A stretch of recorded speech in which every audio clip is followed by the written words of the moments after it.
안녕하세요 여러분, 흥글쌤입니다. 자 여러분, 이번 시간에는 4대 문명의 마지막 중국 문명에 관해서 공부해 보도록 하겠습니다.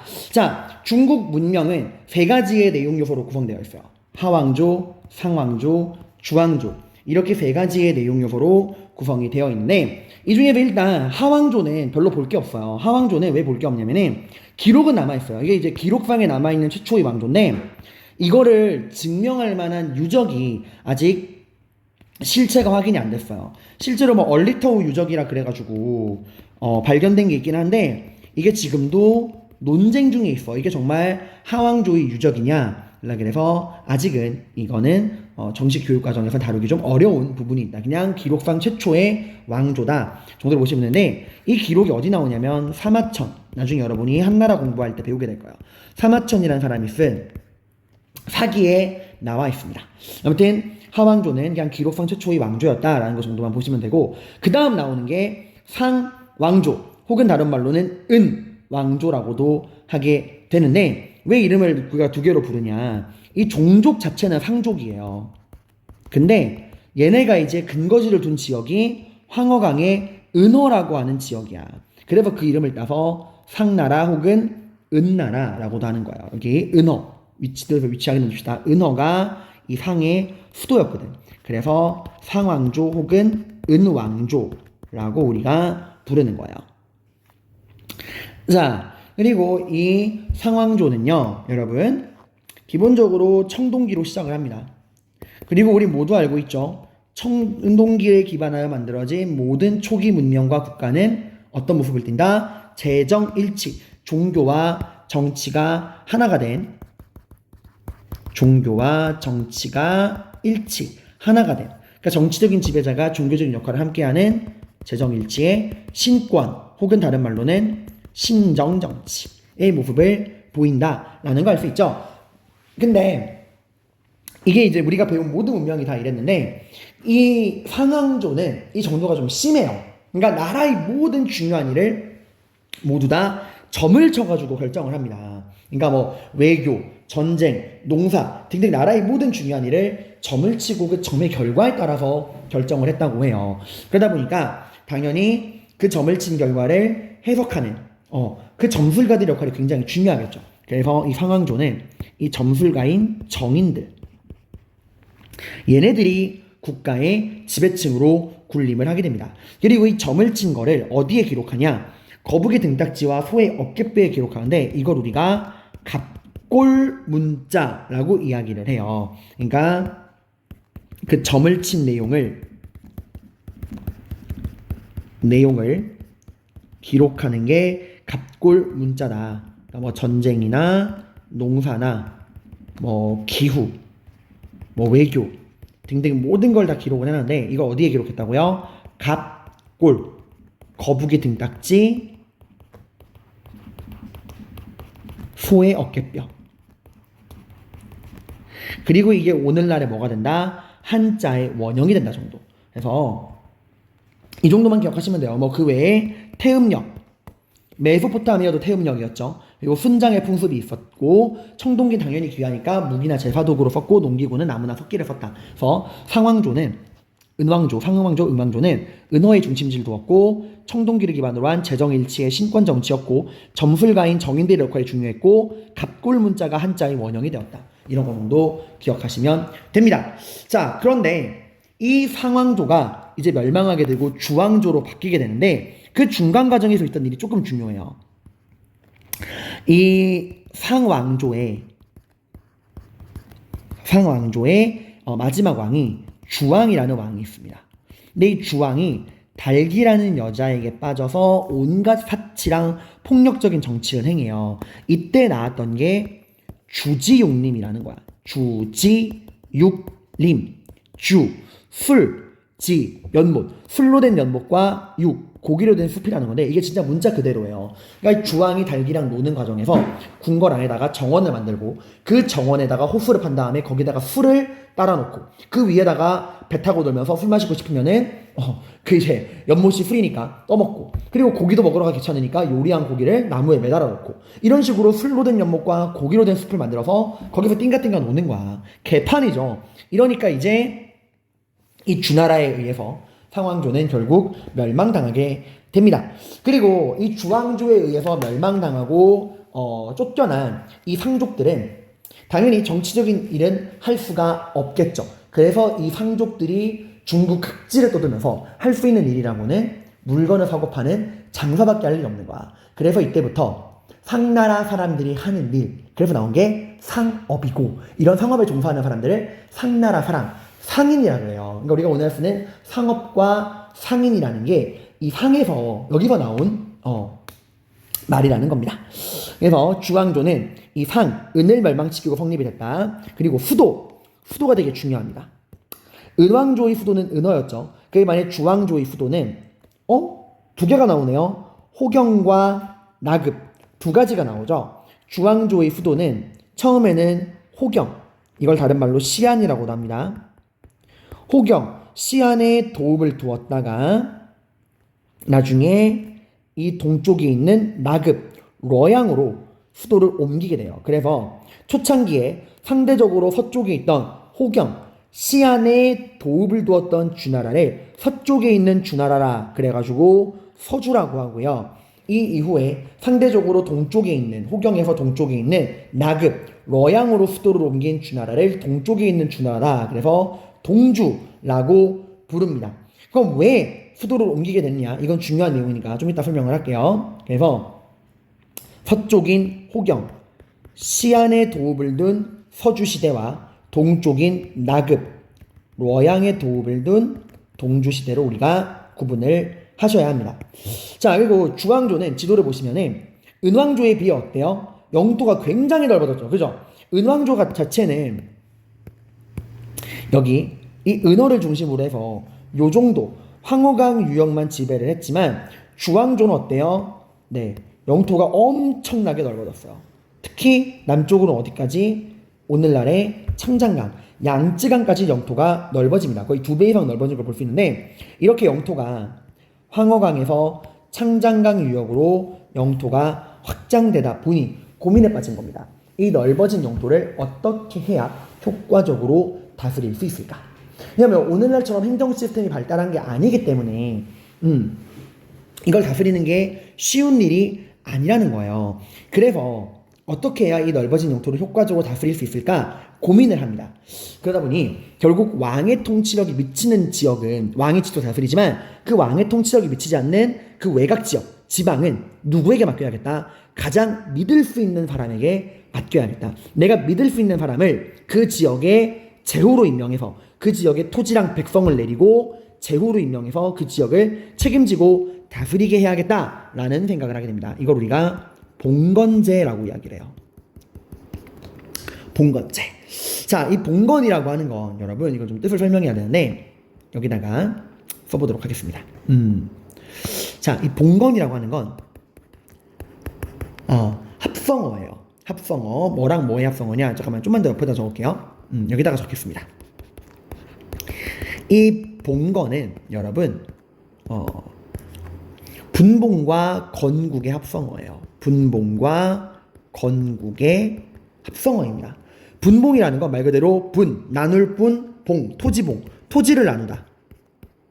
분봉, 토지를 나누어 건국, 제후국을 세운다라는 거예요.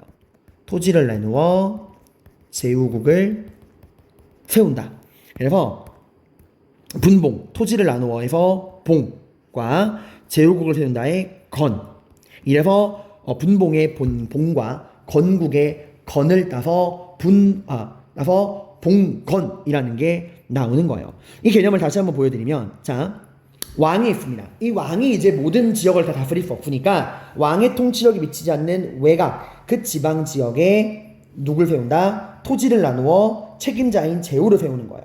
그리고 그 제후에게 그 지역의 토지랑 백성에 대한 모든 지배권을 위임을 하는 거야. 그 대가로 매년 세금 걷고 충성 맹세를 받는 거예요. 내가 너를 이 지역의 제후로 임명해서 그 지역의 토지랑 백성을 너에게 내릴 테니 넌 나에게 충성을 다하고 세금 바치고 내가 위험해지면 나를 지켜라 라고 하는 거예요. 그래서 왕이 그 지역의 제후를 임명하고 토지를 나누어 제후를 세우고 토지랑 백성을 하사한 다음에 조공과 군사적인 의무를 받는 이런 체제를 우리가 봉건이라고 합니다. 여기 나오죠. 봉건은 토지를 나누어 분봉의 봉, 제후국을 세운다는 건국의 건이라는 뜻으로 왕이 제후에게 토지랑 백성을 하사하는 대신 조공과 군사적인 의무를 부과하는 제도이다 라고 하는 거예요. 당연히 여러분 이렇게 토지를 나누어서 왕에 의해서 그 지방의 제후로 임명된 사람들은 엄청난 권한을 가지는 거예요. 이 제후는 기본적으로 그 지방의 자치권을 가지고 있습니다. 토지랑 백성에 대한 지배권을 위임받는 거야. 그리고 임기가 정해져 있지 않아요. 계속하는 거야. 그리고 내가 죽으면 이 자리는 내 자식들에게 세습이 됩니다. 특별한 잘못을 하지 않는 한. 당연히 봉건제가 진행되면 될수록 당연히 권력은 중앙으로 모이기보단 지방에 나누어지겠죠. 그래서 이게 나중에 가게 되면 이러한 봉건제의 문제를 해결하고자 하고 나오는 게 군현제라는 게 나와요. 군현제. 전국을 군과 현으로 나누어서 이제 왕이 그 지방인 군과 현에 제후를 임명하는 게 아니라 관리, 지방관을 파견하는 거야. 이 관리, 지방관은 제후랑은 완전 반대의 존재입니다. 얘들은 자치권이 거의 없어요. 왕이 시키는 대로만 일하는 공무원이야. 임기가 정해져 있고요. 세습은 당연히 안 됩니다. 당연히 군현제가 되면은 권력이 어떻게 될까? 중앙에 모이겠죠. 중앙집권적인 군현제와 지방분권적인 봉건제가 있는데 당연히 여러분이 보시기엔 군현제가 더 왕에게 좋지 않냐 하겠지만 이때 주나라 때까지만 해도 군현제를 할 만한 행정적인 능력이 안 되는 거야. 전국을 군과 현으로 나누어서 일일이 왕이 지방관을 파견할 만큼 왕의 권위나 행정력이 미치지 못하니까 결국 봉건제라는 걸 시행하게 돼서 토지를 나누어서 거기에 제후국을 세우는 거고 그 제후에게 토지랑 백성에 대한 자치권을 허락해 주는 겁니다. 당연히 제후는 막강한 힘을 가지고 있을 거란 말이야. 그러니까 어떤 사람들을 제후로 임명해야 될까? 그치, 반란을 일으키지 않을 만한 사람들, 내가 정말 믿을 만한 사람들을 제후로 임명해야겠죠? 여러분이 가장 믿는 사람은 누굽니까? 가족이죠. 혈연.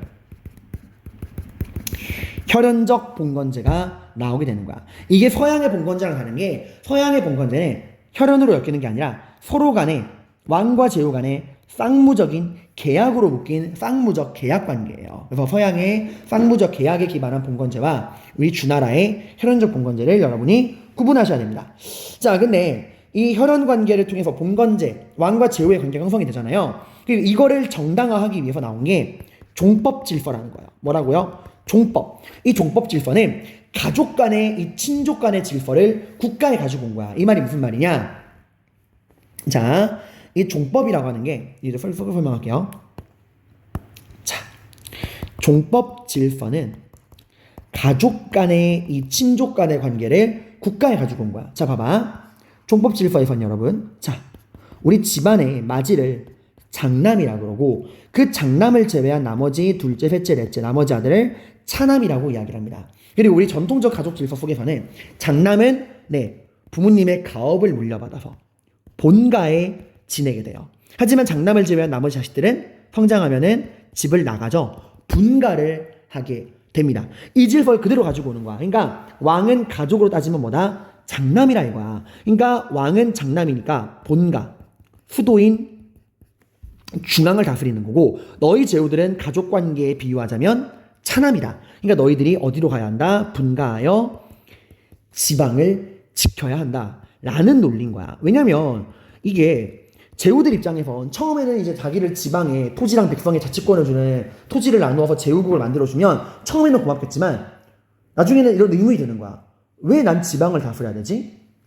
나도 중앙 다스리고 싶은데 왜 당신이 중앙을 다스리고 난 지방의 제후가 돼야 돼? 라고 이제 의문을 가질 수 있잖아. 그러니까 말하는 거야. 우리는 모두 혈연, 한 가족이야. 그러니까 우리 가족 간의 종법 질서를 따라야 돼.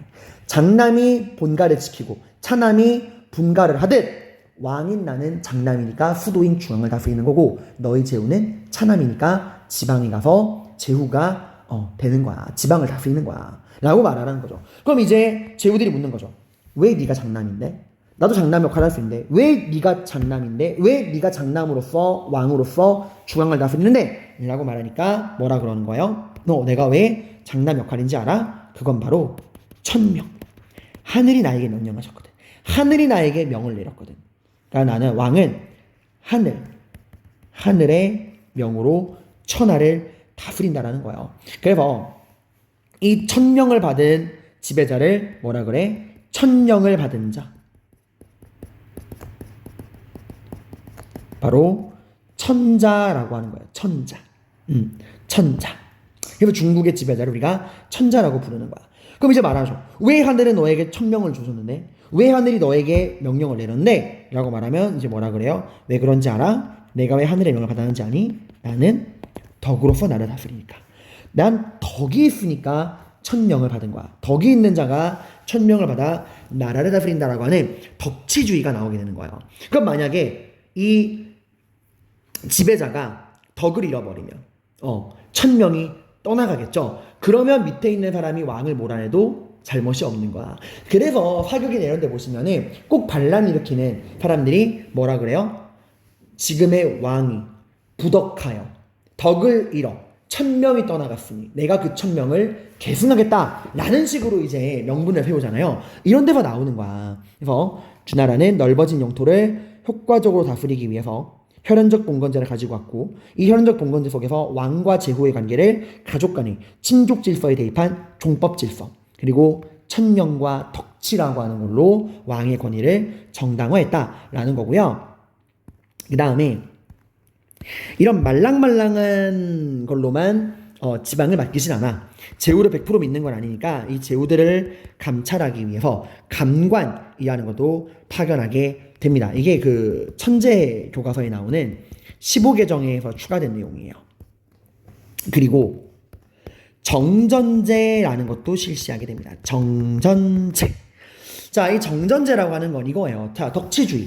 덕이 있는 자가 천명을 받는다. 그러니까 덕으로서 나라를 다스려야 한다. 그럼 덕으로 백성을 다스리는 건 뭐냐? 당신은 농업국가죠. 농민들에게 뭘 마련해줘야죠? 생존 기반을 마련해줘야죠. 농민들의 생존 기반은 뭐예요? 토지입니다. 그러니까 내가 덕으로 나라를 다스린다는 건 백성들에게, 농민들에게 먹고 살 수 있는 기반을 마련해주는 것이다. 해서 백성들에게 먹고 살기 위해서 토지를 분배해야 덕이 있는 지도자다 라고 해서 백성들, 농민들에게 토지를 분배하는 정전제라는 게 나오게 됩니다. 다만 여기는 의문이 있는 게, 얘들아, 이 주나라가 청동기 때야. 얘들아, 아직 철기가 보급이 안 됐을 때예요. 그러니까 이런 까마득한 옛날에 정말 국가가 토지를 국유화한 다음에 그 토지의 넓이를 계산해서 농민들에게 토지를 분배하는 이런 고도의 행정적 작업이 가능했을까? 이거 오는 학자들이 생각하기엔 이건 아마 이런 거 불가능했을 것이다. 그냥 문서상으로 존재하는 이념이었을 것이다. 또 하나, 이때가 청동기 때잖아요. 농기구는 여전히 석기를 쓰고 있단 말이야. 그러니까 생산량이 많아 적어? 이러니까 이때는 살아남기 위해서 어떻게든 기본적으로 생산량이 너무 적은 시대니까, 석기 농기구, 청동기 시대라서 석기 농기구를 통해서 생산량이 워낙 적은 시대니까 농사를 지을 때도 씨족 공동체가 집단으로 농사를 지었어요. 그러니까 5인 소가족이 분리돼서 농사를 짓는 게 아니라 그 씨족 공동체가 다 함께 토지를 공유하는 그 토지 공유 관습이 있었어. 그러니까 그거를 나타낸 게 아니냐라고 이야기를 해요. 그래서 씨족 공동체의 토지 공유, 낮은 생산량을 커버하기 위해서 씨족 공동체의 그런 토지 공유 관습을 문서화한 거다라고 하는데, 어쨌건 이 정전제는 중요한 과제를 던진 거죠. 농민들에게 토지를 분배해야 한다는. 그래서 이게 실제로 나중에 북위, 수나라, 당나라 때 균전제라고 하는 이념으로 실제로 구현이 돼요. 이때 가면 진짜로 농민들에게 토지를 분배하고 자영농을 육성하게 됩니다. 자, 아무튼 이런 혈연적인 봉건제 속에서 문제는 뭐냐면, 혈연 관계라고 하는 건 시간을 거듭하면 약해질 수밖에 없어요. 한 세대가 지나면 지날수록 그들 간의 결속력은 약해질 수밖에 없잖아. 그래서 혈연 관계가 점차 약해지고, 그 말은 그 혈연을 통해서 제후를 임명한 주나라 왕실의 권위도 점차 약해질 수밖에 없다는 거야. 이런 식의 이런 왕실의 권위가 약해지고 있는데, 이때 이제 어떤 사건이 터지냐? 자, 잠깐만요. 네, 우리가 황나라의 마지막 주왕과 달기의 주지용님을 기억하시죠? 그 주나라에도 이상한 왕이 등장을 합니다. 이 주나라에 그 유왕이라고 하는 왕이 등장을 해요. 유왕. 그리고 이 유왕은 포사라고 하는 여자에게 빠지게 됩니다. 근데 포사는 오늘날로 따지면 어른 미녀예요. 그러니까 시크해. 웃질 않았다 그래요. 그러니까 엄청 이뻐서 유황이 포사를 정말 아끼고 사랑했는데 문제는 포사가 웃지를 않는 거야.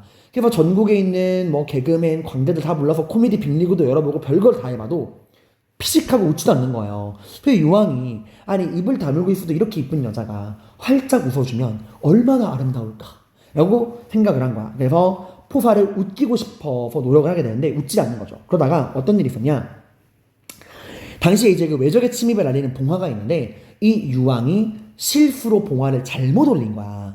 근데 이 지방에 누가 있죠? 주나라 왕실로부터 분봉받아서 이 토지랑 백성의 지배권을 나누어 받아서 주나라 왕실로부터 임명받은 제후국들이 있잖아. 그러니까 이 제후국들 입장이면 주나라는 본가란 말이야. 근데 이 본가인 주나라가 위급하다고 봉화를 올리니까 이 지방에 있는 주나라 왕실로부터 분봉받은 제후국들이 주나라를 구해야 돼 이래가지고 정신없이 막 무장해가지고 막 군대를 끌고 막 헐레벌떡 달려온 거예요. 폐하 괜찮으십니까? 하고 온 거예요. 근데 유황이 멋쩍게 말한 거죠. 얘들아 미안해, 실은 봉화 실수로 올린 거야 가 된 거야. 그러니까 이제 제후국들이 얼마나 허탈해요. 위급한 줄 알고 왔는데. 근데 이 광경, 이 잘못된 봉화에 이 제후들이 허무해하는 걸 보고 포사가 깔깔깔깔깔 웃어버린 거야. 이걸 보고 이제 유황이 이건 웃는구나 이래서 그 다음부터는 시도 때도 없이 가짜 봉화를 올리게 됩니다. 이거 속아주는 것도 한두 번이죠. 그 나오는 제후들이 또 거짓말하네 가 된 거야. 근데 그러다가 진짜로 이민족에 쳐들어옵니다. 진짜로 쳐들어와요. 견용족이란 이민족에 쳐들어옵니다. 그래서 이제 주나라의 유황이 뒤늦게 봉화를 울리지만 여러분 속아 넘어간 제후들은 구하러 오질 않고 결국 견용족의 침략으로 주나라의 수도였던 호경이 함락되고 유황과 포사는 죽임을 당하게 됩니다. 그런 이후에 이제 살아남은 왕족들이 동쪽에 도망쳐서 나급에서 주나라를 재건하니 이게 바로 동주예요. 그러니까 정리하면 자, 서주, 서쪽 주나라, 수도가 어디라 그랬죠? 호경, 다른 말로는 시안이라고도 합니다. 이 서주가 진행이 되다가 이 주나라 유황의 장난질로 인해서 누가 쳐들어와요? 견용족이 쳐들어왔을 때 아무도 도와주지 않고 이때 이제 호경이 함락되고 수도를 어디로 옮겨요? 살아남은 왕족들이 동쪽으로 옮깁니다. 동쪽에 나급으로 수도를 옮겨요. 러양으로. 그래서 이 견용족의 침입을 계기로 호경, 시안의 수도를 둔 서주시대에서 동쪽으로 나급과 러양으로 수도를 옮긴 동주시대로 옮겨가게 되는 겁니다. 다만 이렇게 되면 가뜩이나 약해지고 있는 주나라 왕실의 권위가 어떻게 될까? 완전히 땅바닥에 떨어지게 되겠죠. 그쵸? 그러면서 이제 주나라 왕실은 아무런 힘이 없는 허수아비가 되고 이 주나라 왕실로부터 분봉받아서 제후로 임명된 이 지방의 제후국들이 이제 본인들이 중국의 주인이 되기 위해 날뛰니 이게 바로 중국의 첫 번째 분열기인 춘추 전국시대예요. 춘추 전국시대. 이 동주부터 춘추 전국시대가 펼쳐지게 된다라는 말씀을 드립니다. 이런 내용들 여러분들이 보시고 이 뒤에 나와 있는 내용도 여러분이 살펴보시면 됩니다. 빈칸 채우기 문제랑 각종 탐구자료 여러분들이 꼭 내용을 정리하시고요. 이제 우리가 남은 나머지 4대 문명의 사이드 메뉴 살펴보시고 4대 문명을 마무리하도록 할게요. 고생 많으셨습니다.